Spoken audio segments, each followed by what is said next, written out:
We're joined this afternoon by track and field head coach Ray Putnam. Coach coming off a very successful indoor season, especially for a first-year program, about to make the transition to outdoor track and field. Talk about some of the differences between indoor and outdoor. Well, first of all, it's a 400-meter track instead of a 200-meter track. So it's a different skill set. There are different events, and you don't have the weight throw. Instead, you have the hammer throw. You also have the added javelin and the steeplechase. You have a 10,000-meter race for your longest race rather than a 5,000-meter race. So there are some differences there. In relays, there are differences. You have a 4x1 relay instead of a 4x2 relay. And you have a 4x8 and a 4x4 like an indoor, so those relays are the same. But there's usually not a DMR, a distance medley relay. So the sport is very different.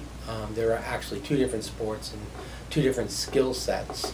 One in indoor, you have to have arm drive in indoor, especially for those tight turns. You have to have arm drive in outdoor as well, but the arm drive is not as intense as it is in indoor. How do you feel some of the differences suit the group that you have on your roster right now?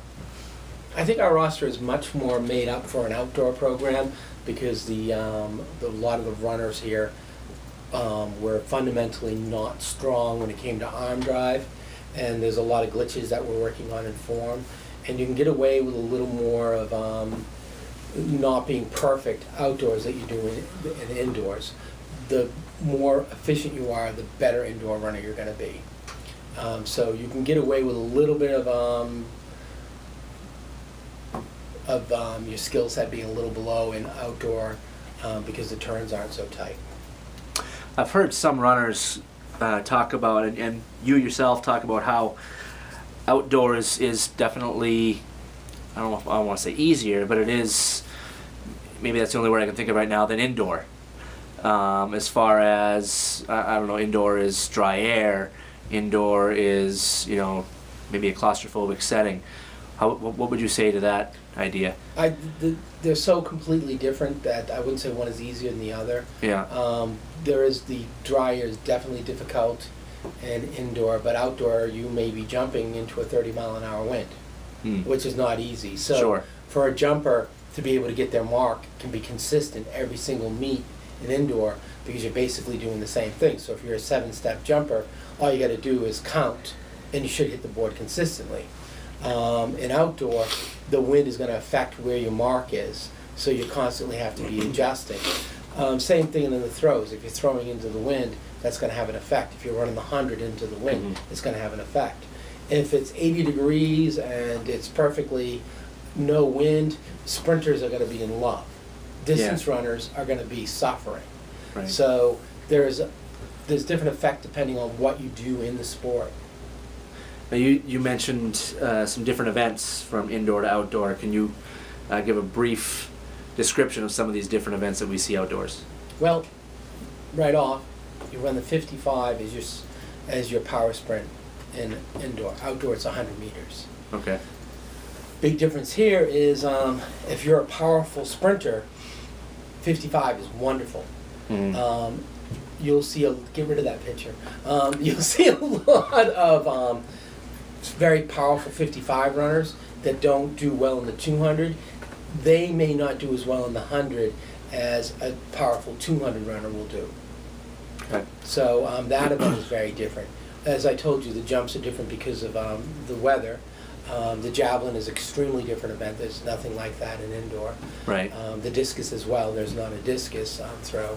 So completely different than any skill set that you're using in indoor.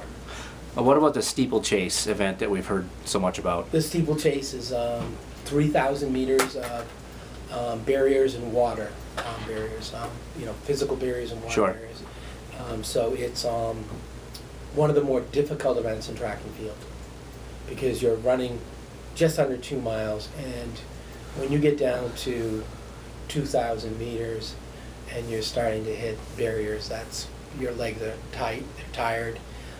You're using jump muscles and all these different muscles that a distance runner doesn't usually use, so it's brutal. Huh. Now, what are some names, maybe newcomers, maybe those that have been involved in the program in recent years, club or in the wintertime, some names of runners that you're maybe excited, or athletes, I should say, that you're excited about going into the spring season? Well, I'm excited about all the athletes. To me, one of the beautiful things about Division III is it's really about work ethic and what you put into it and what you're going to be able to get out of it. We have athletes that come in that they never score a point, but they work their tail off, and I love working with those kids.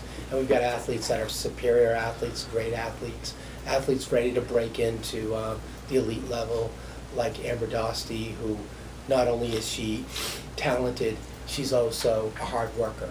So it's a rare combination of the athlete with that kind of ability, with that kind of work ethic. Very often you'll have an athlete who has got the skill set in Division III, but doesn't have the work ethic. And when you get a handful of athletes that have both, that's a dream. So to me, it's not so much about talent, it's really about what you put into it. Right, kids that work hard, those are the ones you want to be around. Now the weather in New England hasn't really cooperated for outdoor sports in the springtime thus far. Your season opener was supposed to be tomorrow, the 23rd. Now it's been pushed back. You are at Mount Holyoke on the 30th. That gives you some extra time to prepare, I'm sure. How does your team deal with some of these last minute or expected weather related changes? Well, they heard that there was going to be 25-mile-an-hour winds this weekend at Westfield. So when I told them the meet was canceled, they were actually happy because 40 degrees and 25-mile-an-hour wind is not a fun day for track. It's difficult, it's painful, it's hard to compete in, it's hard in between your events. So a lot of times when you have a meet canceled, there's just everybody's really upset. But because of the fact that we haven't been on the outdoor track yet because we're covered with snow, we haven't been able to do a lot of the skill work because we're covered with snow. Right. A lot of them really wanted another week to be able to get prepared. Okay, so that actually works out okay for your teams. It works out very well. I was normally I'm very disappointed to have a meet canceled, but there was a bit of relief because we just have not had the opportunity to be able to, we haven't been in a pit to jump. We haven't been able to, you can't throw the javelin in the snow. Right, of course. We lose our discus, so. Now, many of your athletes are going into their third season of the year, whether it be, a combination of different sports or they're traditionally found cross-country, indoor, outdoor track and field. What is the demands are obviously high there. What are the breaks? How are those kids recovering from the strenuous winter season that they just participated in? Most of them had a good few weeks off, some of them 3. So for those athletes, they're more biting at the bit to get going than the athletes that went all the way to New England's or ECACs. Amber had 3 days off. We gave her a few more days of rest.